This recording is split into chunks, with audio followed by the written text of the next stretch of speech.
Biblically speaking వాక్యానుసారంగా మాట్లాడితే అనే క్రిస్టియన్ పాడ్కాస్ట్కి మరొకసారి మీకందరికీ మన ప్రభు రక్షకుడైన యేసుక్రీస్తు అత్యంత శ్రేష్టమైన నామమున స్వాగతం. ఒకవేళ మీరు దేవుడికి తెలిసి అవిధేయత చూపితే, లేక మీరు పాపంలో పడితే, లేక సంఘ క్రమాన్ని ఉల్లంఘిస్తే, ఆర్ దేవుని యొక్క చిత్తానికి వ్యతిరేకంగా మీ జీవితంలో మీరు ఆయా విషయాలు చేసినప్పుడు, ఆర్ ఇంకో రకంగా మీరు మోసపోతున్నప్పుడు, లేక మిమ్మల్ని ఎవరో అబద్ధ బోధకులు, అబద్ధ ప్రవక్తలు మోసగించినప్పుడు, మీరు చేసినటువంటి క్రీస్తు వ్యతిరేకమైనటువంటి పని లేక దురాచారము లేక పాపము అనేది దేవుడి నామానికి దూషణ అండ్ సంఘానికి, మీ కుటుంబానికి, మీ స్వంత జీవితానికి, సాక్ష్యానికి హాని కలిగించి చెడగొట్టేటువంటిదిగా ఉన్నప్పుడు, మీ సంఘంలో లేకపోతే మీ జీవితంలో మీరు దేవుణ్ణి ఆరాధించి దేవుణ్ణి వెంబడించేటువంటి స్థానిక సంఘంలో మిమ్మల్ని ప్రశ్నించేటువంటి కాపరి లేక పాస్టరు లేక సంఘ పెద్దలు మీకున్నారా? మీ సంఘంలో దేవుడి చిత్త ప్రకారమే సంఘాన్ని సిద్ధపరిచేటువంటి సంఘ క్రమశిక్షణ అనేది అమల్లో ఉందా? మీరు ఎప్పుడైనా సరే పొరబడినప్పుడు మీ శరీరము లేక లోకము లేక సాతాను మిమ్మల్ని శోధించి మిమ్మల్ని దారి నుండి పక్కకి తప్పించినప్పుడు మిమ్మల్ని ప్రశ్నించేందుకు, మిమ్మల్ని తిరిగి దేవుడి మార్గంలో పెట్టేందుకు, నిలదీసేందుకు మీకు ఒక ఆత్మీయ నాయకుడు లేక ఆత్మీయ నాయకులు అనేటువంటి వారు ఉన్నారా అనే ప్రశ్న మనం ప్రస్తుతం ప్రపంచంలో ఉన్నటువంటి చాలా క్రైస్తవ సంఘాలలో ఉన్నటువంటి వారిని, లేకపోతే ఎంతోమంది క్రైస్తవ సంఘాలను విడిచిపెట్టేసి కేవలం online church, cyber church, digital church అనేటువంటి వాటిల్లో మాత్రమే సభ్యులుగా, అండ్ ఒకటి కాదు చాలా రకాలైనటువంటి అలాంటి సంఘాల్లో సభ్యులుగా కొనసాగుతున్నటువంటి వారిని మనం అడిగితే వారికి దాని యొక్క జవాబు ఉండదు అండ్ జవాబు చెప్పేటువంటి పరిస్థితిలో వారు ఉండరు, జవాబు వారికి తెలియదు. ఇది ప్రస్తుతము చాలా పెద్ద ఒక సమస్యగా లేకపోతే జాడ్యముగా క్రైస్తవ లోకాన్ని పట్టి పీడిస్తోంది. తల్లిదండ్రులు పిల్లల్ని క్రమశిక్షణలో పెట్టకపోతే వారు ఎట్లా పెరుగుతారు? విద్యార్థులను ఉపాధ్యాయులు క్రమశిక్షణలో పెట్టకపోతే వారు ఎట్లా పెరుగుతారు? సైనికులను సైనిక అధికారులు క్రమశిక్షణలో పెట్టకపోతే వారు ఎట్లా తయారవుతారు? దేశానికి అధికారులు పౌరులను క్రమశిక్షణలో పెట్టి చట్టాన్ని అమలు చేసేటట్టు వారిని నడిపించకపోతే వారు ఎట్లా తయారవుతారు అనేటువంటి ప్రశ్నలన్నిటికీ ఉన్నటువంటి జవాబు మనందరికీ తెలుసు. కానీ క్రైస్తవ లోకంలో ఇలాంటి కీలకమైనటువంటి అంశాల గురించి ఆలోచించేవారు తగ్గిపోతున్నటువంటి ఈ టైంలో ఒక దేవుడి ఆత్మచేత నింపబడి దేవుని యొక్క చిత్త ప్రకారం వాక్యానుసారంగా సంఘాన్ని క్రమశిక్షణలో పెట్టి క్రమబద్ధీకరించి క్రీస్తు మహిమ కొరకు, ఇతరుల మేలు కొరకు నడిపించేటువంటి సేవకులు, సంఘ పెద్దలు, కాపర్లు కూడా తగ్గిపోతున్నటువంటి ఈ దినాల్లో మనం నేర్చుకోవాల్సినటువంటి సత్యము వాక్యంలో చాలా ఉంది. ఈరోజు బిబ్లికలీ స్పీకింగ్ అనే మన క్రిస్టియన్ పాడ్కాస్ట్ ఎపిసోడ్లో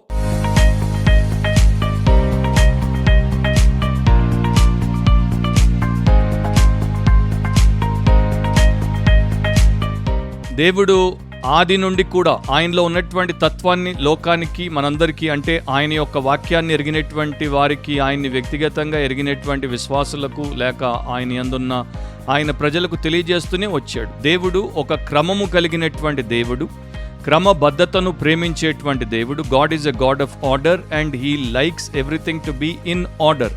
ఆయన అక్రమానికి తావును ఇవ్వడు అండ్ దాన్ని ఆయన అంగీకరించడు, దాన్ని ఆమోదించడు.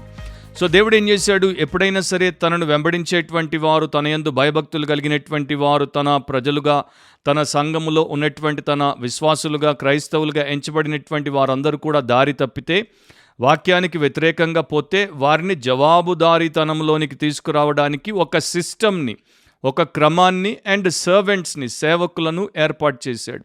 ఈ అకౌంటబిలిటీ అనేది దేవుడి ప్రజల పట్ల దేవుడు పెట్టినటువంటి ఒక మూల విషయం. క్రైస్తవ సంఘంలో మనకు సంఘ కాపర్లు, సంఘ పెద్దలు, సంఘ క్రమము అనేది ఎందుకు ఇవ్వబడిందంటే, దాంట్లో ఎవరైనా అక్రమముగా పోయినప్పుడు వారిని మరలా సక్రమ మార్గానికి తీసుకురావడానికి. ఆది సంఘంలో ఆ పని వారు చేశారు. క్రైస్తవ లోకంలో గత అనేక సంవత్సరాలుగా నిజమైనటువంటి భక్తులు, నిజమైనటువంటి క్రైస్తవులు దాన్ని ఆచరణలో పెట్టారు. ఇది మనకు ఒక జీవదాయకమైనటువంటి అంశం, లైఫ్ గివింగ్ ఫ్యాక్టర్ అన్నమాట. క్రైస్తవ్యంలో క్రమశిక్షణ, క్రైస్తవ్యంలో క్రమం, క్రైస్తవ్యంలో క్రీస్తును అనుసరించేటువంటి విషయంలో కావలసినటువంటి నిబద్ధత అనేవి చాలా చాలా కీలకమైనటువంటి విషయాలు. ఒక ఉదంతాన్ని నేను మీకు జ్ఞాపకం చేస్తాను. ఈ ఇన్సిడెంట్ పాత నిబంధనలో జరిగింది. 2 సమూయేలు 12వ అధ్యాయము. మీరు తర్వాత అధ్యాయం అంతా చదువుకోండి. అక్కడ ఒక ప్రవక్త, ఆయన పేరు నాతాను, అండ్ ఒక రాజు, ఆయన పేరు దావీదు. Prophet Nathan and king David, వారి మధ్యలో జరిగినటువంటి ఉదంతాన్ని గురించి దేవుడు మన కొరకు రాయించాడు. నాతాను ప్రవక్త రాజైనటువంటి దావీదు చేసినటువంటి ఘోర దుష్కార్యమును నిలదీయడానికి ఆయన దగ్గరికి వస్తాడు. దావీదు 2 ఘోర పాపాలు చేశాడు. ఒకటేమో పరాయి పురుషుడి యొక్క భార్యతో ఆయన వ్యభిచరించుట, రెండవది ఆ యొక్క వ్యక్తిని అతడు హత్య చేయించుట. సో దీని విషయమై మనం ఏం చదువుతాము? 2 సమూయేలు 11వ అధ్యాయం చివరి వచనంలో, అయితే దావీదు చేసినది యెహోవా దృష్టికి దుష్కార్యముగా ఉండెను. దావీదుకి బత్షెబాకి అది ఎలా ఉండిందో మనము దాని గురించి అంచనా వేయాల్సిన అవసరం లేదు. కానీ దేవుడి దృష్టిలో ఆ చర్య ఒక దుష్కార్యముగా ఉండింది. సో దేవుడు దాన్ని చూశాడు, దేవుడు దాన్ని బట్టి అసహించుకున్నాడు, దేవుడు దాన్ని బట్టి ఆయాసపడ్డాడు. కానీ దేవుడు దాని తర్వాత ఏమి చేయకుండా ఊరుకోలేదు. వెంటనే 12వ అధ్యాయం 1వ వచనంలో ఏమనుంటుంది? కావున యెహోవా నాతానును దావీదు నొద్దకు పంపెను. ఆ 11వ అధ్యాయంలో దావీదు చేసినటువంటి దుష్కార్యం యొక్క వివరణ అంతా రాయబడింది. 12వ అధ్యాయంలో దాన్ని దేవుడు బయటపెట్టి దావీదును గద్దించి అతన్ని పశ్చాత్తాపంలోనికి నడిపించి అతన్ని ప్రక్షాళన చేసి శుద్ధి చేసి తిరిగి తనతో అతన్ని రెస్టోర్ చేసుకోవడానికి, అంటే తనతో ఉన్నటువంటి సంబంధాన్ని పునరుద్ధరించడానికి ఈ పనంతటిని కూడా చేశాడు. ఇక్కడ మనకు కనబడేటువంటి విషయం ఏంటంటే, దేవుడు తన ప్రజలు అక్రమాలు, పాపాలు, దోషాలు, నేరాలు, ఘోరాలు చేసినప్పుడు చూస్తూ ఊరుకోడు. వారిని తన సేవకుల ద్వారా మందలిస్తాడు, వారిని తన సేవకుల ద్వారా గద్దిస్తాడు, వారిని తన సేవకుల ద్వారా దిద్దుబాటులోనికి, క్రమశిక్షణలోనికి తీసుకుని వచ్చి వారు మార్పు చెందడానికి అవకాశాన్ని ఇస్తాడు. సో ఈ రోజున మనకు క్రైస్తవ్యంలో కనబడనటువంటిది ఏంటి అంటే, నిలదీసేటువంటి వారు కనబడట్లేదు, ప్రశ్నించేటువంటి వారు కనబడట్లేదు, మనల్ని కాన్ఫ్రాంట్ చేసేటువంటి వారు, మనల్ని ఎదుర్కొని మనము దేవుడి విషయంలో సరిగా లేము, లేక దేవుడి వాక్యాన్ని వక్రీకరించాము, దేవుడి వాక్యానికి వ్యతిరేకంగా పోయాము అని దేవుడి పక్షాన మనతో చెప్పడానికి సాహసం చేసేటువంటి సేవకులు కూడా చాలా తక్కువైపోతున్నటువంటి ఈ సమయంలో దేవుడు మనకు జ్ఞాపకం చేసేటువంటి విషయం ఏంటంటే, ఆయన సేవకులను మన క్షేమం కోసము అండ్ మనం క్షామంలో పడినప్పుడు మనల్ని మరలా బాగు చేయడం కోసం వాడుకుంటాడు. దావీదు కేసే తీసుకోండి. దావీదును 2 ప్రవక్తల ద్వారా దేవుడు బలపరిచాడు. ఒక ప్రవక్త, ఆయన పేరు సమూయేలు, అతడొచ్చి దావీదును దేవుని పక్షాన అభిషేకించబడినటువంటి రాజుగా నిలబెట్టాడు. కానీ ఎప్పుడైతే అభిషేకింపబడినటువంటి రాజుగా దావీదు సక్రమంగా కొనసాగకుండా అక్రమమైనటువంటి పాపంలో పడ్డాడో, మరలా ప్రవక్త అయినటువంటి నాతాను వచ్చి దావీదును నిలదీశాడు. సో నిలబెట్టడానికి దేవుడి సేవకుడే కావాలి, నిలదీయడానికి కూడా దేవుని సేవకుడే కావాలి అనేది ఇక్కడ మనకు చాలా స్పష్టంగా దేవుడు నేర్పించాడు. ఒకానొక సమయంలో హెన్రీ వార్డ్ బీచర్ అనే ఒక అమెరికన్ పాస్టర్ తన సంఘంలో ఆయన చాలా బలముగా వాక్యాన్ని ప్రసంగిస్తున్నాడు. ప్రతి వారం ఆయన వాక్యంలో నుండి సత్యాన్ని వెలికితీసి ప్రజల క్షేమం కోసం చెప్తున్నాడు. ఆ రోజుల్లో ఆయన చర్చ్లో కొంతమంది కొన్ని చెడ్డ వ్యాపారాలు చేసేవారు. ఫర్ ఎగ్జాంపుల్, వారిలో కొంతమంది మద్యపు వ్యాపారులు ఉండేవారు, ఇంకొంతమంది జూదపు వ్యాపారులు లేకపోతే జూదగాళ్ళు ఉండేవారు. సో కొన్ని వారాలు దేవుడి వాక్యం నుండి ఆయన ఏం చేశాడు? మద్యపానం వ్యతిరేకంగా, అంటే బాగా తాగి తిరిగేటువంటి దానికి వ్యతిరేకంగా అండ్ జూదమాడుటకు వ్యతిరేకంగా బలముగా ఆయన పాపమును ఖండిస్తూ బోధించేసరికి దాంట్లో చాలామందికి అది నచ్చలేదు. సో ఒకరోజు ఆయన ఎక్కడో బజార్లో పోతుంటే ఆయన వెనక నుండి ఒకడు అరిచాడు. అరిచినప్పుడు వెనక్కి తిరిగి చూస్తే వాడు తన చేతుల్లో ఒక పిస్తల్ పట్టుకుని అన్నాడు, పాస్టర్, ఈ మధ్య నువ్వు చాలా ఎక్కువగా ఈ పాపాల గురించి నీ యొక్క సంఘంలో ప్రసంగిస్తున్నావు, నీవు వెంటనే దాన్ని ఆపు చేసేయాలి, లేకపోతే ఇక్కడే ఆన్ ద స్పాట్ నేను షూట్ చేసేస్తాను అని అన్నప్పుడు హెన్రీ వార్డ్ బీచర్ కించిత్ కూడా అతనికి భయపడకుండా, అతడు చెప్పేది చేస్తాడేమో అనేటువంటి ఆలోచన చేయకుండా వెనక్కి తిరిగి నడుచుకుంటూ వెళ్ళిపోతూ ఒక మాట అన్నాడు, నేను గురిపెట్టి కొట్టినట్టు నీవు ఎన్నటికీ కొట్టలేవు, చూడు, కొట్టు చూద్దాం అని చెప్పేసి, షూట్ మీ అని చెప్పేసి నడుచుకుంటూ వెళ్ళిపోయాడు. వెనక్కున్నవాడు కాల్చలేకపోయాడు. అలాంటి ధైర్యం కలిగి దేవుడి పక్షాన, దేవుడి ప్రజల క్షేమం కొరకే ఆత్మ యొక్క నడిపింపు చేత సేవ చేసేటువంటి సేవకులు ఈ రోజుల్లో కరువైపోయారు. చాలా తక్కువ అనేది అందరూ భక్తిపరులు ఒప్పుకునేటువంటి విషయం. ఎంతోమంది పాపంలో ఉన్నటువంటి వారిని ఎదుర్కోలేరు. పాపంలో ఉన్నటువంటి వారి వైపు వేలెత్తి చూపి వారి తప్పిదమేంటో వారికి తెలియచేయలేరు. పాపంలో ఉన్నటువంటి వారిని దేవుడి పక్షాన వారించి వారిని క్రమశిక్షణలో పెట్టడానికి ధైర్యం చేయరు. వారి యొక్క సేవ లేక వారి యొక్క సంఘాల్లో అలాంటి వారు చెడి పడిపోతున్నా కూడా, కుళ్ళిపోతున్నా కూడా వారిని ఇంకా బుజ్జగించి వారికి ఇంకా మంచి మంచి నవ్వింపు కవ్వింపుతో కూడినటువంటి కట్టుకథలు చెప్పి వారి ద్వారా స్వలాభాన్ని పొందుకొని వారిని నరకానికి పంపుతారే తప్ప వారిని దేవుడి కొరకు సిద్ధపరచరు. అది ప్రస్తుతం క్రైస్తవ లోకంలో ప్రపంచవ్యాప్తంగా మనకు కనబడేటువంటి ఒక ఘోర దుష్కార్యం. So true prophets or true servants are sent by God. నిజమైన ప్రవక్తలు, నిజమైన సేవకులు దేవుని చేత పంపబడతారు. పదే పదే బైబిల్ గ్రంథంలో దాని గురించి ఆయన 2 నిబంధనల్లో కూడా మనకు చూపించాడు. నిజమైన సేవకులకు ఉండేటువంటి కొన్ని లక్షణాలు నేను మీ ముందు పెడతాను. జాగ్రత్తగా వాటిని వినండి అండ్ జాగ్రత్తగా వాటిని మనస్కరించండి. ఎందుకంటే మనము ఏ సేవకులను వెంబడిస్తున్నామో మనకు అర్థమైపోవడానికి ఈ కొన్ని లక్షణాలు మనకు ఉపయోగపడడానికి దేవుడి వాక్యంలో మనకు కనబడతాయి. నిజమైన సేవకులు దేవుడి స్వరాన్ని వింటారు అండ్ కేవలము ఆయనకు మాత్రమే విధేయత చూపుటకు లోబడతారు. నిజమైన సేవకులు దేవుడి యొక్క ఉన్నతమైనటువంటి పరిశుద్ధమైనటువంటి పనిని మాత్రమే చేస్తారు. నిజమైనటువంటి సేవకులకి దేవుడి ఘనత మహిమలు మాత్రమే ముఖ్యం. నిజమైనటువంటి సేవకులు భయస్థులు కారు. వారు దేవుడికి తప్ప మరి దేనికి ఎవనికి భయపడరు. నిజమైన సేవకులకు వారి పేరు, ప్రతిష్ట, పదవి, పైసా అన్నవి లెక్కలోనికి రానే రావు. వాటిని వారు బొత్తిగా పట్టించుకోరు. నిజమైన సేవకులే దేవుని పిల్లలకు, దేవుని ప్రజలకు నిజమైన స్నేహితులుగా ఉంటారు.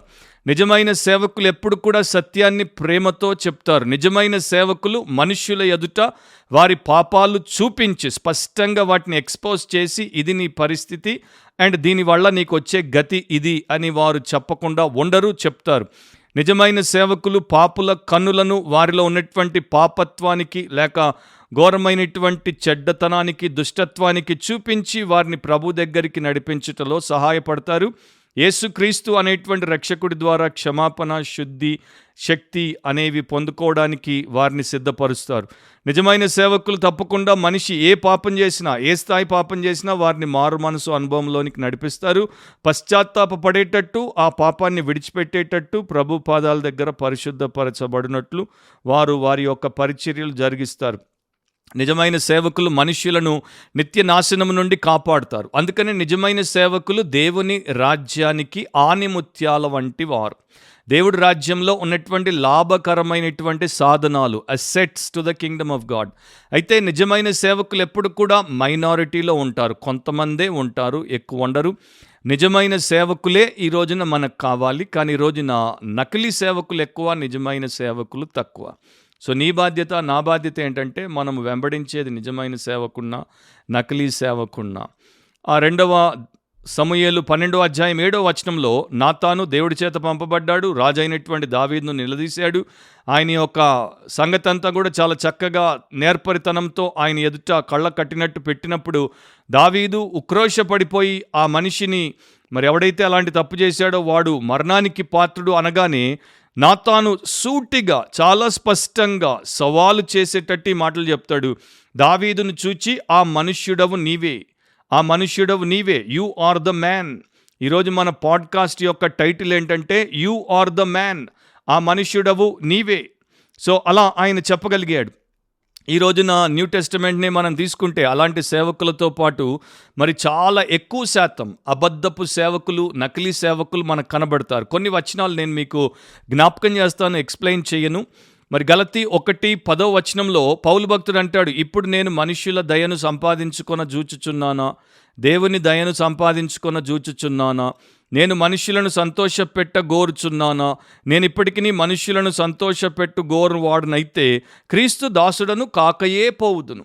సో ఈ రోజున చాలామంది ఇంకా మనుషులనే ప్లీజ్ చేయడానికి, మనుషులనే సంతోషపెట్టడానికి, మనిషిని మాట కూడా అనడానికి సంకోచించి భయపడేటువంటి పాస్టర్లు, భయపడేటువంటి సేవకులు, అలాంటి సంఘ పెద్దలు, అలాంటి ఇవాంజలిస్టులు, అలాంటి అపోస్తలుగా చలామణి అవుతున్నటువంటి దొంగ అపోస్తలే మనకు ఎక్కువ కనబడుతున్నప్పుడు వీరు మెన్ ప్లీజర్స్, వీరు గాడ్ ప్లీజర్స్ కారు అనేది అర్థమైపోతోంది.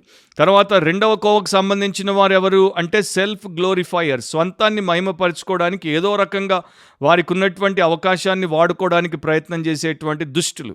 అపోస్తలుల కార్యములు 8వ అధ్యాయం 18 నుండి 20వ వచనం వరకు మనం చదివినప్పుడు అపోస్తలులు చేతులుంచుట వలన పరిశుద్ధాత్మ అనుగ్రహింపబడినని సీమోను చూచి వారి ఎదుట ద్రవ్యము పెట్టి నేనెవని మీద చేతులుంచెదనో వాడు పరిశుద్ధాత్మను పొందునట్లు ఈ అధికారము నాకు ఇయుడని అడిగాను.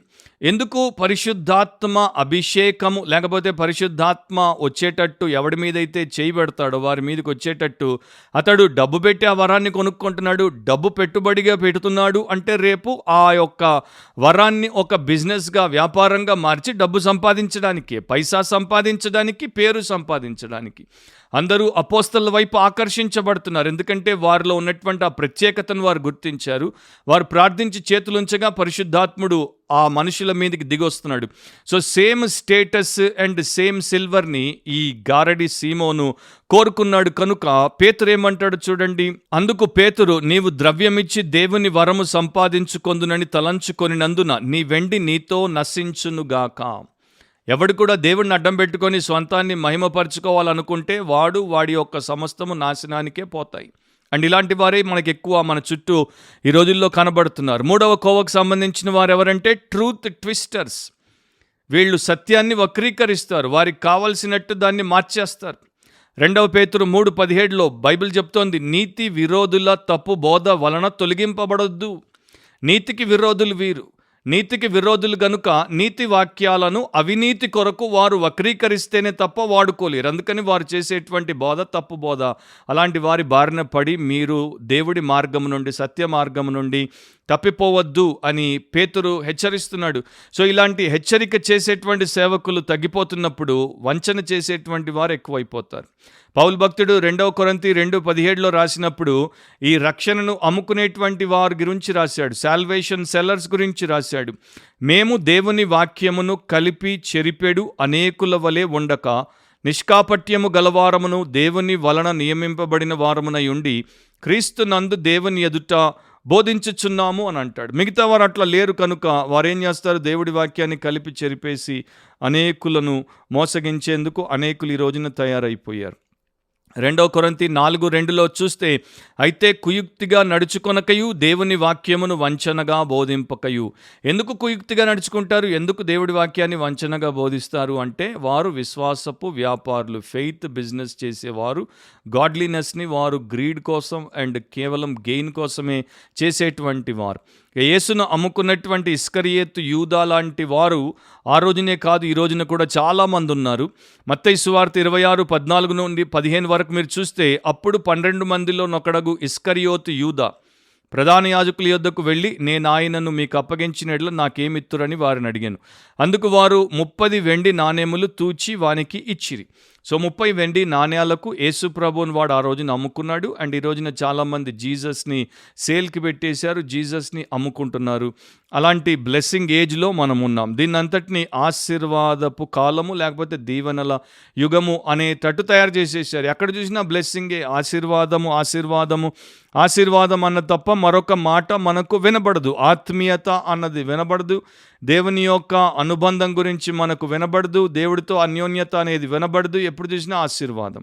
సో ఇలాంటి సంఘ కాపర్లు లేకపోతే సో కాల్డ్ ప్రవక్తలు లేకపోతే సో కాల్డ్ బోధకులు లేకపోతే రకరకాల పేర్లతో మన ముందుకు వచ్చేటువంటి వీరందరూ ఎంతసేపు మనుష్యులను దీవించుటకే దేవుడున్నాడు, మేమున్నాం అన్నట్టు వారు ప్రోపగాండా చేసుకుంటున్నారు.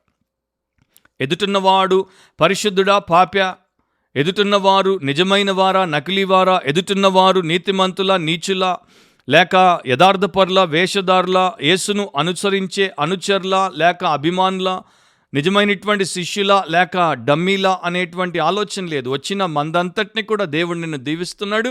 నీవు దేవుణ్ణి ఇచ్చి అంటే నీ కానుకలిచ్చి సంతోషపరిస్తే నీకు దీవెనకు కొదవుండదు అనేటువంటి ఒక అబద్ధ బోధ చేయడం తప్ప మరొకటి లేదు. వారి జీవితాలతో చెలగాటమాడుతున్నారే తప్ప అలాంటి అవినీతి పరులను తీసుకొని నీతిమంతుడైన యేసుక్రీస్తు యొక్క నీతి వాక్యం ద్వారా నీతి బోధ చేసి నీతి యందు శిక్షనిచ్చి వారిని నీతిమంతులుగా తయారు చేయడానికి లేక వారికి తర్ఫీదునివ్వడానికి చాలా తక్కువ మంది మనకు లోకంలో కనబడుతున్నారు.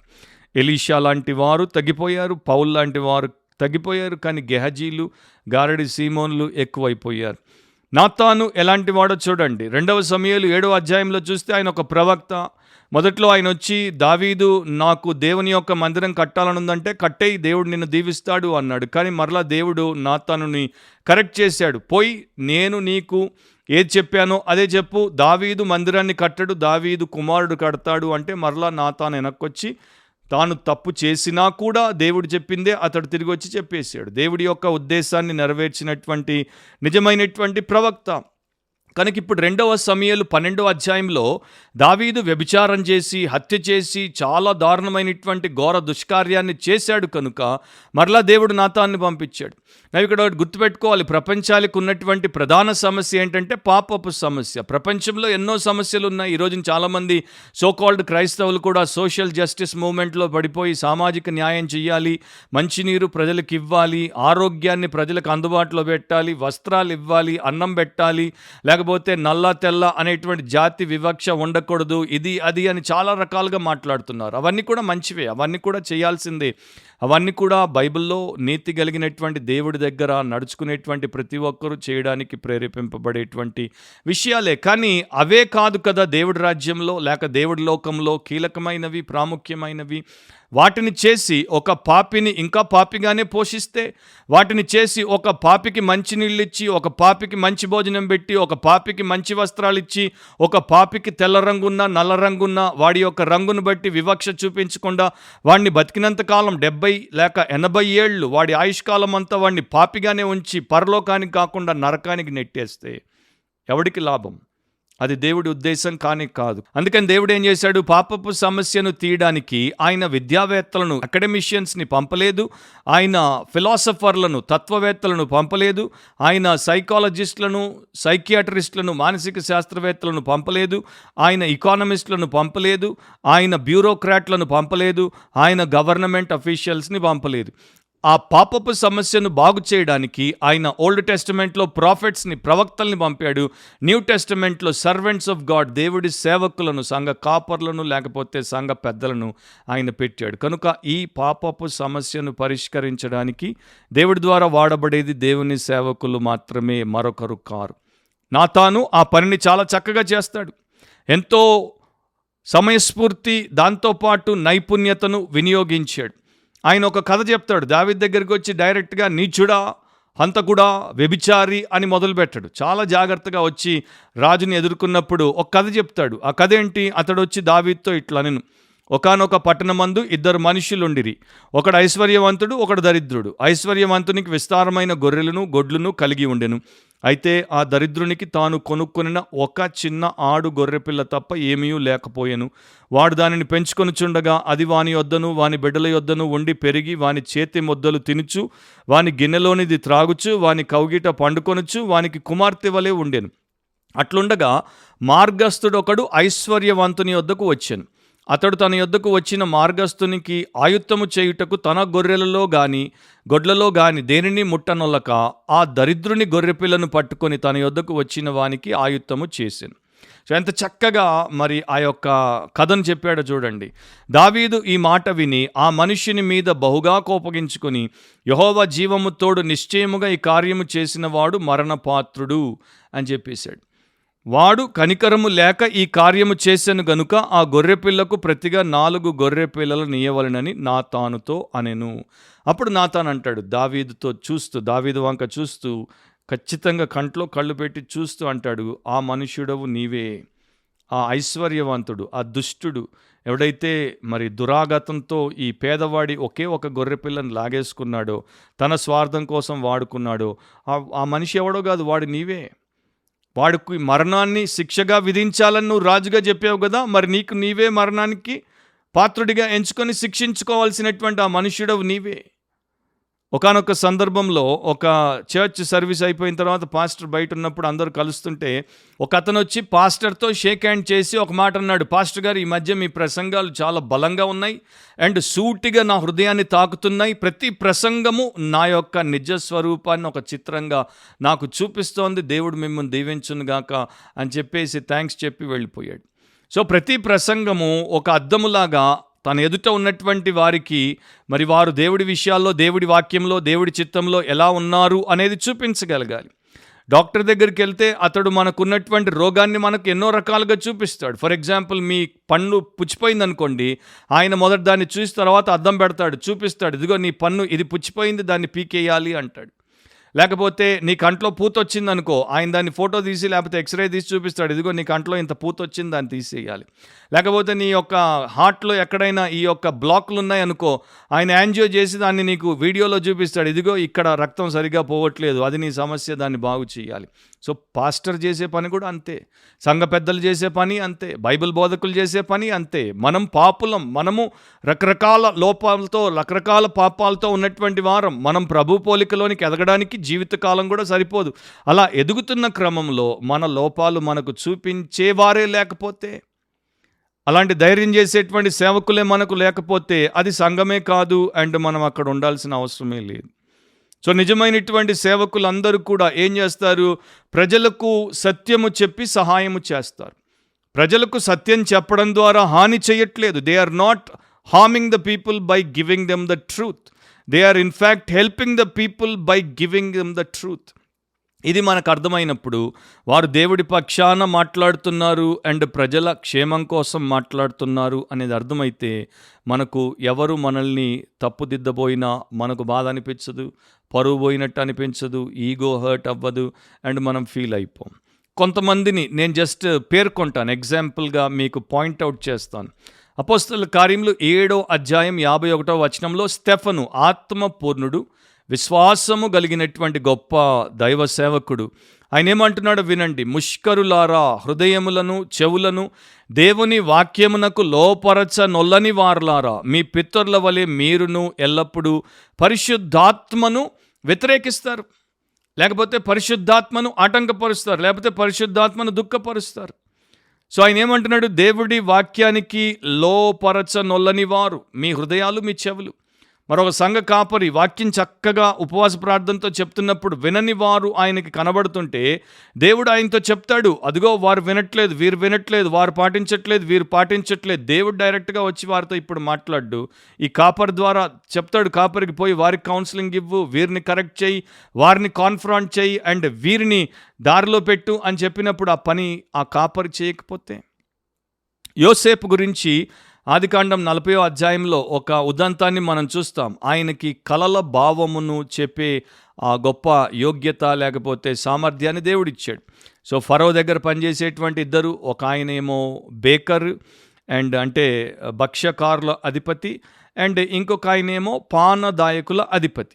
సో యోసేపు ఆదికాండం 40వ అధ్యాయం 12, 13 ఇద్దరికి 2 రకాలుగా ఆయన భావాలు చెప్పాలి. ఎందుకంటే దేవుడు ఇద్దరికి 2 రకాల కలలు ఇచ్చాడు. ఒకడికి మేలు జరగబోతోంది, ఒకడికి మరణం రాబోతోంది. సో యోసేపుకి ఏ మాత్రం సంకోచం లేకుండా ఇతనికి శుభవార్త ఎంత గొప్పగా చెప్పాడో, హార్ట్ఫుల్గా చెప్పాడో, అతనికి దుర్వార్త కూడా అంతే గొప్పగా హార్ట్ఫుల్గానే చెప్పాడు. అతడు నిజమైన దేవుని సేవకుడు. ఎందుకంటే అతడు చెప్పేది సొంత మాటలు కాదు, దేవుడి మాటలు. నిర్ణయాలు దేవుడు చేస్తాడు అండ్ ఈ యొక్క విషయాలను తెలియజేసేటువంటి బాధ్యతను సేవకుల మీద పెట్టాడు. సో మొదట యోసేపు ఏమంటున్నాడు? దాని భావం ఇదే. ఆ 3 తీగలు 3 దినాలు, ఇంకా 3 దినములలోగా ఫరో నీ తలను పైకెత్తి నీ ఉద్యోగము నీకు మరలా ఇప్పించును.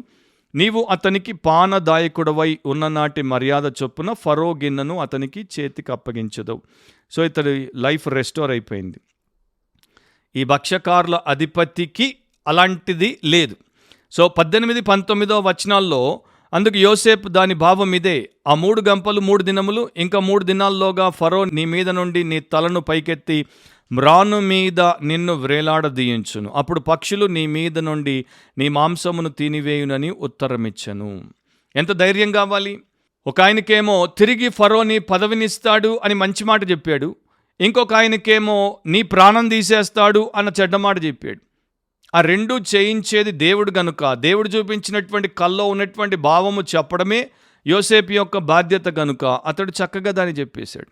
మరి ఈ రోజున మన సంఘాల్లో మన సేవల కింద అలాంటి ఇద్దరు ఉంటే, ఒక పానదాయకుడు అండ్ ఒక భక్ష్యకారుల అధిపతి ఉంటే, ఇతనికి మంచి చెప్పు, ఇతని పరిస్థితి గురించి ఇలాంటి చెడ్డవార్త చెప్పు అంటే చెప్పే సాహసం ఉన్న సేవకులు, కాపర్లు ఎంతమంది ఉన్నారు, సంఘ పెద్దలు ఎంతమంది ఉన్నారు.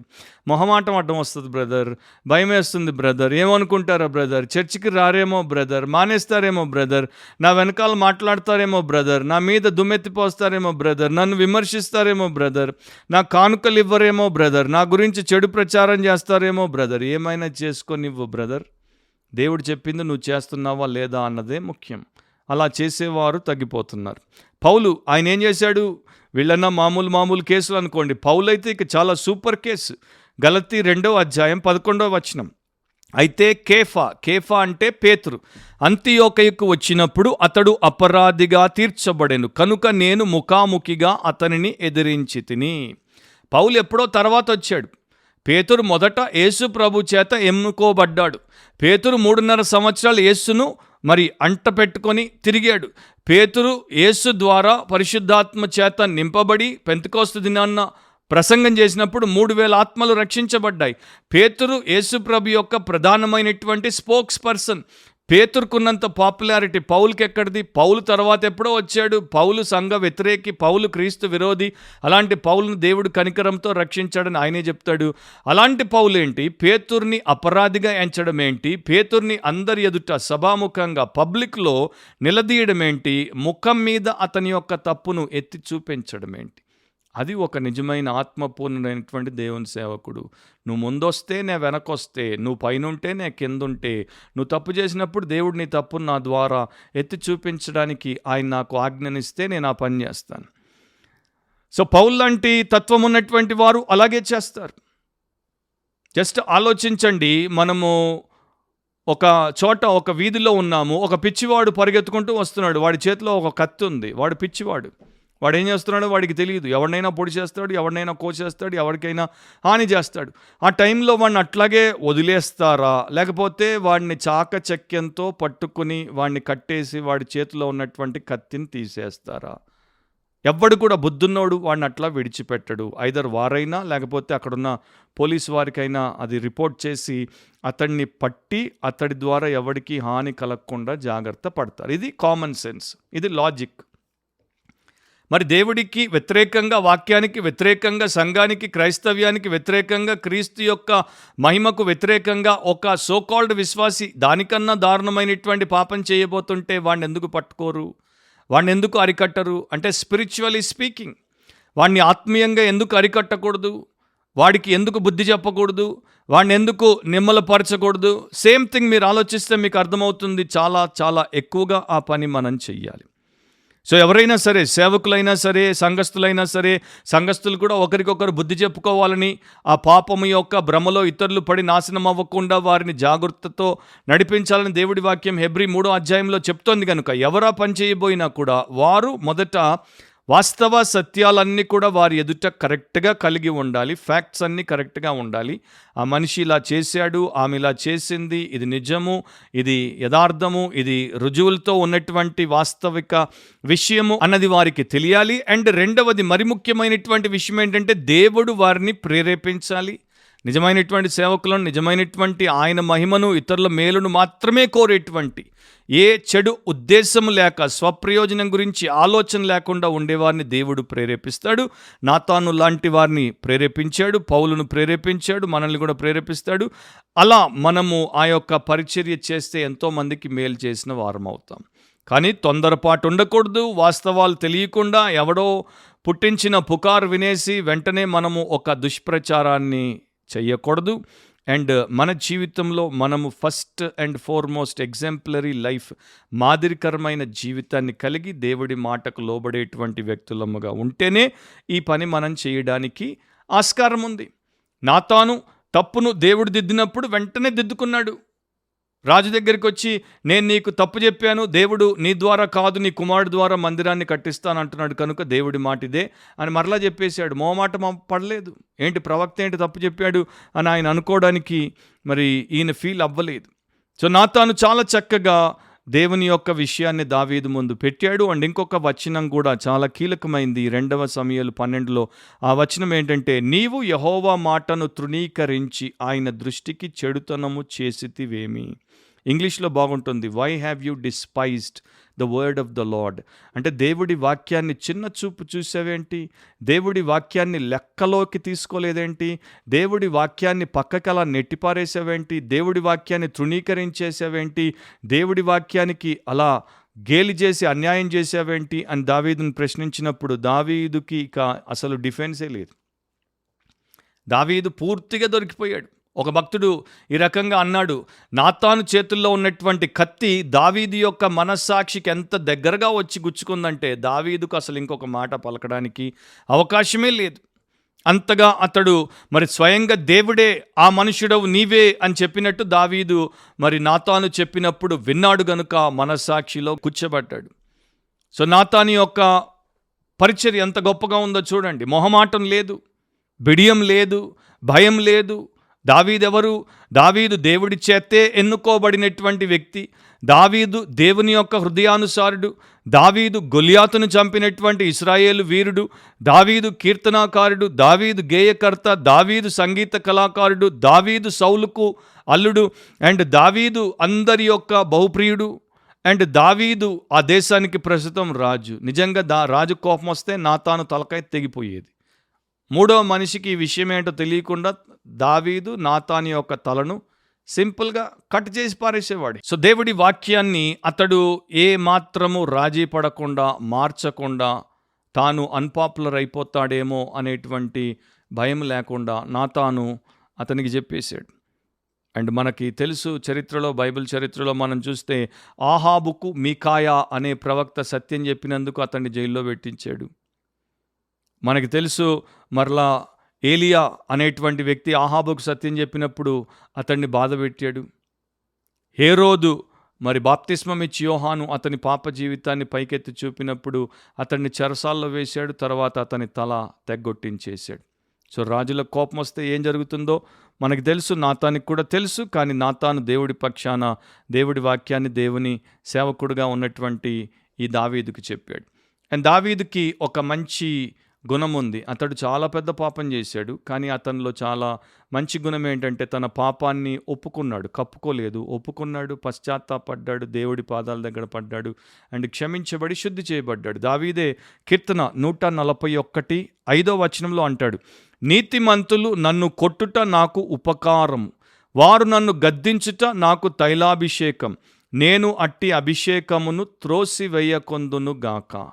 సో నీతిమంతులు నన్ను కొడితే వారు నాకు ఉపకారం చేశారు, వారు నన్ను గద్దిస్తే వారు నాకు తైలంతో అభిషేకం చేశారు. అలాంటి అభిషేకాన్ని నేను తోసివేయను. ఈరోజున ఇలాంటి మనస్తత్వం ఉన్నటువంటి క్రైస్తవులు మన సంఘాల్లో, లోకంలో ఎంతమంది ఉన్నారు?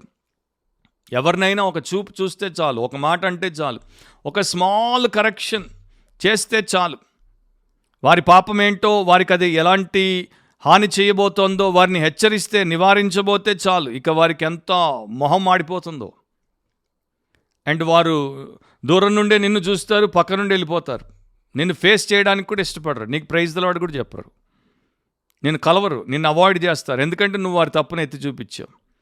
సింపుల్ లాజిక్, మీరు కారులో పోతున్నారు, మీకు తెలియకుండానే వేగంగా పోతున్నారు, హైవే మీద పోతున్నారు, 100 కిలోమీటర్లు పోతున్నారు. అండ్ మీ ఇంజన్లో వేడెక్కువై మంటలు పట్టింది. అండ్ మీది ఇప్పుడున్న ప్రస్తుతం ఉన్నటువంటి కంప్యూటరైజ్డ్ సొఫిస్టికేటెడ్ కార్ అయితే అది వార్నింగ్ ఇస్తుంది. ఆ వార్నింగ్ని బట్టి మీరు మొహం మార్చుకుంటారా? కార్ వదిలేస్తారా? మళ్ళీ ఇంకెప్పుడు కార్ ఎక్కరా? లేకపోతే దాన్ని కాపాడుకుంటారా? ఆర్ ఈ రోజుల్లో మన ఇళ్ళన్నీ కూడా స్మార్ట్ హోమ్స్ వచ్చేసాయి. అంటే బయట ఎక్కడో మన ఫోన్ ద్వారానే మన ఇంటిని లాక్ చేయొచ్చు, ఓపెన్ చేయొచ్చు, మన ఇంటికి అంత సేఫ్టీ సెక్యూరిటీ పెట్టుకోవచ్చు, మన ఇంటికి ఫైర్ అలారం బిగించుకోవచ్చు. మన ఇల్లు ఎప్పుడైనా తగలబడుతుంది అనుకోండి, ఫైర్ అలారం మోగుతుంటుంది. అది మన కోపాన్ని తెప్పిస్తుందా? అబ్బో, నన్ను మరిది మోగి బాధపెట్టింది, నాకు విసుగు తెప్పించింది, నన్ను ఇబ్బందికి గురి చేసింది, నాకు ఆటంకాన్ని కలిగించింది, దీన్ని తీసి పారేస్తానంటారా? లేకపోతే దాన్ని హెచ్చరికగా తీసుకొని వెంటనే ఫైర్ స్టేషన్కి ఫోన్ చేసి ఇల్లు పూర్తిగా తగలబడి బూడిద అయిపోకుండా కాపాడుకోవడానికి ఎంత ఉపయోగపడింది నా ఫైర్ అలాం అందరూ పెట్టించుకోండి మీకు క్షేమం అని చెప్తారా? సో దేవుడు కూడా చర్చెస్లో ఫైర్ అలామ్స్ని పెట్టాడు, పాస్టర్లను పెట్టాడు, సంఘ పెద్దల్ని పెట్టాడు. మనకు ఎక్కడి నుండి మంట పట్టుకొని కాలిపోతున్నామో మనకు తెలియనప్పుడు వారు మనకు హెచ్చరిక చేయడానికి దేవుడు వారిని నియమించాడు. ఆ సత్యాన్ని మనం తెలుసుకోవడానికే ఈ ఉదంతాన్ని పెట్టాడు. Hugh Latimer king Henry the 8th అతడి యొక్క పాపాన్ని చూపించి అతడు ఏం చేసినా పర్వాలేదు అనేటువంటి ధైర్యంతో దేవుడి యొక్క నిజమైన సేవకుడిగా అతనికి మేలు చేశాడు. John Knox, Queen Mary, Bloody Mary, అందరి ప్రాణాలు తీస్తున్నటువంటి ఆ రాణికి భయపడకుండా దేవుడి పక్షాన్ని నిలబడి ఆమెకు సత్యం చెప్పాడు. క్రిసోస్తం అనేటువంటి గొప్ప భక్తుడు దానికన్నా ముందు, వీరికన్నా ముందు ఆయన్ని రాజు రాణి ఇద్దరు ఆయన పాపానికి వ్యతిరేకంగా బోధిస్తూ అండ్ వారు పాపభోగాల్లో తూలి ఆడుతున్నప్పుడు వారికి అది ఇబ్బందిని కలిగిస్తున్నప్పుడు ఆయన్ని వారించడానికి నిన్ను దేశాన్ని నుండి బహిష్కరిస్తావు, నేను చంపేస్తావు, నీ ఆస్తి తీసేసుకుంటామంటే ఏమైనా చేసుకో అని ఆయన మాత్రం వారికి హెచ్చరికలు ఇచ్చాడు. సో అలాంటి సేవకులు దేవుడి సేవకులు. రాజుల ఆగ్రహానికి వారు వేసే శిక్షలకు భయపడరు, దేవుడి ఆగ్రహానికి దేవుడి ద్వారా వచ్చే శిక్షలకు భయపడతారు. అండ్ అలాంటి సేవకులు మనకు కావాలి, రావాలి అని మనం ప్రార్థన చెయ్యాలి. జాన్ వెస్లీ 200 సంవత్సరాల క్రితం ఆయన ఒక మాట అన్నాడు, నాకు పాపానికి తప్ప మరి దేనికి భయపడని 100 మంది సేవకులనివ్వండి, అండ్ దేవుడిని తప్ప మరి దేన్ని కోరుకోనటువంటి 100 మందిని అలాంటి వారిని ఇవ్వండి, నేను ఈ లోకాన్ని కుదిపేస్తాను. I will shake this world. ఎందుకు? అండ్ వారు నిజంగా క్లర్జీమెన్నా, లేమెన్నా, అంటే పూర్తి సేవకుల లేకపోతే సంఘస్థుల అన్నది నాకు అనవసరం. వారు నాకు ఇస్తే, పాపానికి తప్ప దేనికి భయపడకుండా దేవుణ్ణి తప్ప మరి దేన్ని కోరుకోనటువంటి 100 మందిని నాకు ఇస్తే సాతాను రాజ్యాన్ని నేను కూల్చేస్తాను అండ్ భూమి మీద దేవుడి రాజ్యాన్ని నేను కట్టేస్తాను అన్నాడు ఆయన. జాన్ వెస్లీ మెథడిస్ట్ మూవ్మెంట్ ప్రారంభించినటువంటి దేవుని సేవకుడు. సో ఆ మనుష్యుడవు నీవే అని మనకు చెప్పేవారు. ఆ మనుష్యుడవు నీవే, ఆ స్త్రీవి నీవే, ఆ పురుషుడవు నీవే, ఆ యవనస్తుడవు నీవే, ఆ యవనస్తురాలవు నీవే, ఆ పెద్దవు నీవే అని దేవుడి పక్షాన ప్రేమతో సత్యం చెప్పి మన పాపాలు మనకు చూపించి మనల్ని ప్రభు పాదాల దగ్గరికి నడిపించి ప్రాయశ్చిత్తం చేసుకోవడానికి పశ్చాత్తాపంతో విడిచిపెట్టి శుద్ధి చేయబడి తిరిగి పరిశుద్ధపరచబడిన వారిలో దేవుణ్ణి మహిమపరిచేటువంటి వారముగా మనం ఉండునట్లు ఈ యొక్క మినిస్ట్రీ చాలా అవసరం. ఇది మినిస్ట్రీ ఆఫ్ కాన్ఫ్రంటేషన్ అంటారు. అంటే ఎదుర్కొనేటువంటి పరిచర్య, దిద్దుబాటు చేసేటువంటి పరిచర్య. సో నా ప్రియ సహోదరి సహోదరులారా, మీకు మీ కుటుంబానికి స్థానిక సంఘంలో అలాంటి ఏర్పాటు ఉంటే మీరు ధన్యులు. ఒకవేళ అలాంటి ఏర్పాటు లేకపోతే ప్రార్థన చేయండి. అలాంటి సంఘానికి, ఎక్కడైతే దేవుడి యొక్క వాక్యానికి పరిపూర్ణ విలువనిచ్చి దేవుడి విధానాన్ని అమలు పెడతారో అలాంటి సంఘానికి వెళ్ళండి, అలాంటి సేవకుల దగ్గర ఉండండి. ఎందుకంటే ఈ రోజున చాలా సంఘాలు నకిలీ సంఘాలు, వాక్యమే తెలియనటువంటి సంఘాలు, క్రీస్తే లేనటువంటి సంఘాలు, కనుక మోసపోవద్దు. మరొక వాక్యానుసారంగా మాట్లాడితే బిబ్లికలీ స్పీకింగ్ అనే పాడ్కాస్ట్లో మనం కలుసుకునేంత వరకు మన జీవితానికి భక్తికి అవసరమైనది దేవుడి వాక్యమే. అండ్ ఆ వాక్యమే మనకు ఇక్కడ ఆ తర్వాత లోకంలో నిత్యత్వంలో కూడా నిజముగా మేలు చేసేటువంటి ఏకైక సాధనం. ఆయన వాక్యంలోనే జీవముంది అండ్ ఆయన వాక్యమే సత్యం కనుక దాని ప్రకారమే మన జీవితాన్ని అమర్చుకోవాలి. అండ్ దానికి ఏది అయినా సరే మీరు విడిచిపెట్టడానికి, త్యాగం చేయడానికి సిద్ధంగా ఉండాలి. సో గుర్తుపెట్టుకోండి, వాక్యానుసారంగా ఆలోచించండి, వాక్యానుసారంగా కోరుకోండి, వాక్యానుసారంగా మాట్లాడండి, వాక్యానుసారంగా ప్రవర్తించండి, వాక్యానుసారంగానే జీవించండి అండ్ ఇతరులను కూడా వాక్యానుసారంగానే మీరు ప్రభావితం చేస్తారు. అలాగే వాక్యానుసారమైనటువంటి జీవితం సాక్ష్యమే దేవుణ్ణి మహిమపరుస్తుంది. So God bless you, God bless your family, God bless your church. Till we meet again in our next episode of this Biblically Speaking Christian podcast. May God keep you and may God protect you. Amen.